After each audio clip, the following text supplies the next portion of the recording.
வணக்கம். ஒரு குருவை பார்த்து ஒரு சிஷ்யன், தன்னை அறிதல் என்றால் என்ன குருவே என்று ஒரு கேள்வியை கேட்கிறான். தன்னை அறிதல் தன்னை அறிதல் என்றே சொல்லுகிறார்களே, அவ்வாறு தன்னை அறிதல் என்றால் என்ன, அதனை நான் எவ்வாறு விளங்கிக் கொள்வது என்று அவன் ஒரு கேள்வியை கேட்கிறான்.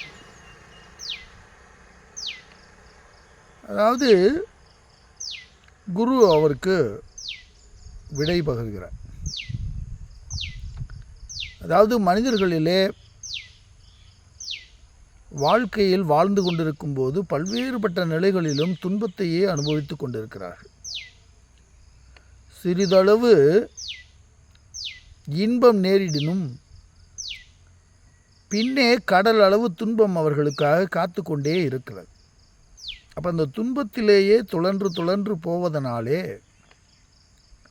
இந்த துவண்டு போன மனம் இந்த இன்பத்தையும் துன்பம் என கண்டறிகின்ற ஒரு தன்மை அந்த மனதிற்கு ஏற்பட்டு போகிறது. அப்போ அந்த துன்பம் என்பதிலிருந்து விடுபடுவதற்காக அவன் ஒரு துணையை நாடுகிறான். அவர்தான் குரு.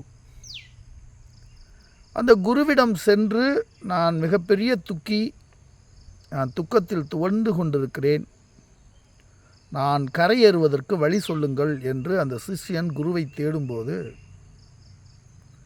அவர், நீ பரிபூர்ண பொருள், நீ துக்கி அல்ல, நீ சாக்ஷாத் அந்த பிரம்மமாகவே இருக்கிறாய், தத்துவமசி என்று அந்த சிஷ்யனுக்கு உபதேசிக்கிறார். அப்போ சிஷ்யனுடைய நிலை, நான் படு துக்ககரமாக இருக்கிறேன் என்று அவன் அறிந்து வைத்திருக்கிறான். ஆனால் குரு அவனுக்கு, நீ பரிபூர்ண பொருளாக இருக்கிறாய், துக்கத்திற்கும் உனக்கும் சம்பந்தமில்லை என்று விளக்குகிறார். தத்துவமசி, நீதான் அதுவாக இருக்கிறாய் என்று சொல்லி இந்த உபதேசம் தொடர்ந்து நடந்து, இந்த உபதேசத்தை புரிந்து கொண்டு நிறைவாக அந்த சிஷ்யன் அகம் பிரம்மாஸ்மி என்று தன்னை அறிந்து கொண்டு, ஆம், நான் தான் அதுவாக இருக்கிறேன் என்று தெளிவடைந்து அந்த குருவிடமிருந்து அகலுகின்ற நிகழ்ச்சி தான் தன்னை அறிகின்ற நிகழ்ச்சி. அப்போ நான் என்று நாம் சொல்லுகின்ற இந்த பொருளுக்கு, நாம் கையாளுகின்ற பொருள்தான் நமக்கு துக்கமாக நமக்கு இருந்து கொண்டிருக்கிறது. அப்போ இந்த வாழ்க்கை அப்படிங்கிறது, நான் என்னுடைய அறியாமையினால், இந்த ஒவ்வொரு வார்த்தையையும் நீங்கள் கூர்ந்து கவனிக்க வேண்டும். நான் என்னுடைய அறியாமையினால் என்னையே இழந்து போனதனால் இந்த வாழ்க்கை என்ற சிக்கலிலே சிக்கி சுழன்று கொண்டிருக்கிறேன். அப்போ ஒரு குருவின் துணை கொண்டு என்னை நான் அறிந்ததனால், நான் அதுவென உணர்ந்து, நான் அதுவென அறிந்து, அதிலேயே அமைதியாக ஆழ்ந்திருப்பது தான் ஞானம்.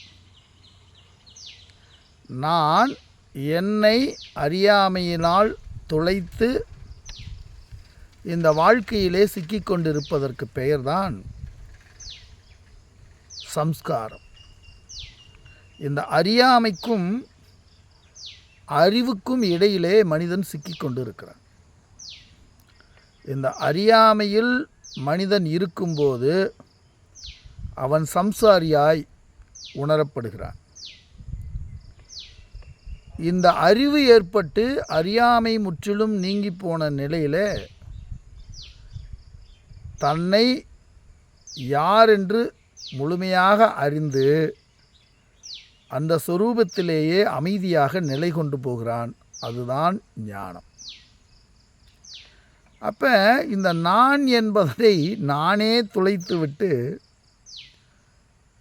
நானே தேடிக்கொண்டிருப்பதனாலே எனக்கு அதற்குரிய அறிவு ஏற்படுவதற்கு வாய்ப்பில்லை. எனவே சரியான ஒரு குருவினை நாடி அந்த குரு எனக்கு என்னை அறிமுகம் செய்தாக வேண்டும். அது முறையாக நடந்தேற வேண்டும்.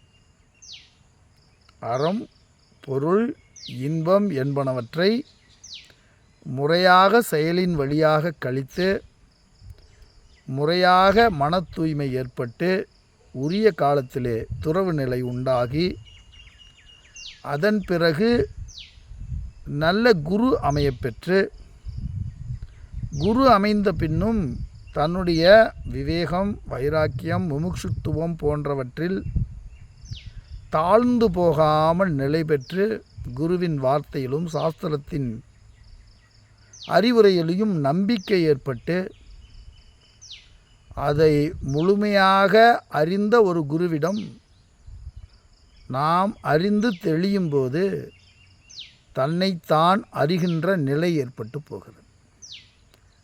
அதுவரை இந்த உடல் சார்ந்த விஷயத்தையும் எனது மனம் சார்ந்த விஷயத்தையும் எனது சுகம் சார்ந்த விஷயத்தையும் எனது துக்கம் சார்ந்த விஷயத்தையும் நான் என்று எண்ணிக்கொண்டிருப்பதனால் இந்த சூழலின் பிடியிலே சிக்கிக்கொண்டு நான் திசை தெரியாமல் அலைந்து திரிந்து கொண்டுதான் இருக்குது. இதை முறையாக கடை தேற்ற வேண்டுமென்றால் முறையான குருவும் முறையான இறைவனின் தேர்வும் மிகவும் மிகவும் அவசியமாகிறது. தன்னுடைய முயற்சி, முறையான குரு அமைதல், இறைவன் நம்மை தேர்வு செய்தல் வேண்டும். ஏனென்றால் பாவ புண்ணியத்தின்பால் ஆட்பட்டு எனது பாவத்தின் திரட்சி அதிகமாக இருந்தால் இறைவன் தனது வாழ்க்கையை இன்னும் சற்று நீட்சியாக செய்து விடுகிறார்.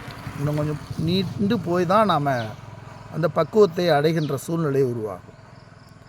எனவே நமக்கு கிடைத்திருக்கின்ற இந்த அரிய வாய்ப்பை, அதாவது இந்த சரீரம் அமையப்பெற்றிருக்கின்ற அரிய வாய்ப்பை நாம் பயன்படுத்தி கொண்டு முறையான பக்தி நெறியிலே நின்று அறம், பொருள், இன்பத்தினை கடந்து முறையான துறவு மேற்கொண்டு அதற்கு பின்பு மெய்யை அறிந்து அவா அறுத்து தன்னை முழுமையாக அறிந்து அந்த மோட்ச சொரூபத்தை அனைவரும் அடைவதுதான் தன்னை அறிதல் என்று அந்த சிஷ்யனுக்கு இந்த குரு விளக்கி கூறுகிறார்.